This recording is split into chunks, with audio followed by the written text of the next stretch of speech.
देखिए, कई बातें अगर आप यहाँ पे सुप्रीम कोर्ट की बातों को अगर आप यहाँ पे ध्यान देंगे तो आप ये भी समझ पाएंगे कि सुप्रीम कोर्ट ने बेशक उन्हें ये सुझाव दिया, लेकिन सुप्रीम कोर्ट ने भी आधार कार्ड को शामिल ना करने के ऊपर भी अपना सुझाव यहाँ पे दिया था।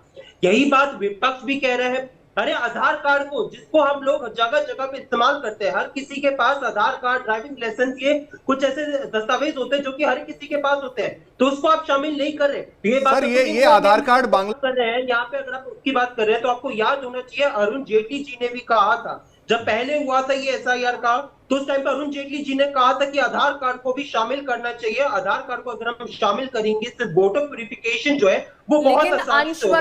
आपके सवाल के दो जवाब है, मैं दोनों जवाब को आपको दे दूं, मैं समझ चाहता हूं उसके लिए। पहली बात, आप यहाँ पे जो 11 दस्तावेज मांग रहे हो, दस्तावेज को मांगने के लिए भी हमें आधार कार्ड ही अपना दिखाना पड़ता है। अगर आप यहाँ पे आधार कार्ड, यानी आप डायरेक्टली फिर उसको क्यों नहीं ले लेते, सबसे पहली बात ये। दूसरी बात, अगर यहाँ पे आप बात कर रहे हैं कि जो इलीगल माइग्रेंट्स यहाँ पे आके रह रहे हैं, अभी आपको याद होना चाहिए जनवरी 2025 में चुनाव आयोग ने कहा था कि उन्होंने सभी विधानसभा की सीटों पे जो है अपना समरी रिवीजन कर लिया है।